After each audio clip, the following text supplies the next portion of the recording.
Hello dear friends, welcome to techt channel. In this video, how to turn off the birthday notification on Instagram. So watch the video till the end, subscribe to the channel and turn on the bell. Let's go.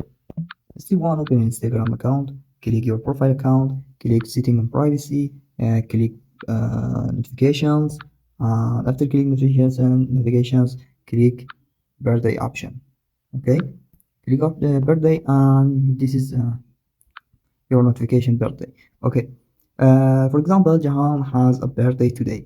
If you are sorry, if you don't want this notification to appear, select the off option.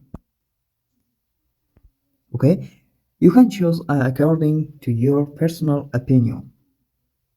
Please like the video and subscribe to the channel. Take and take.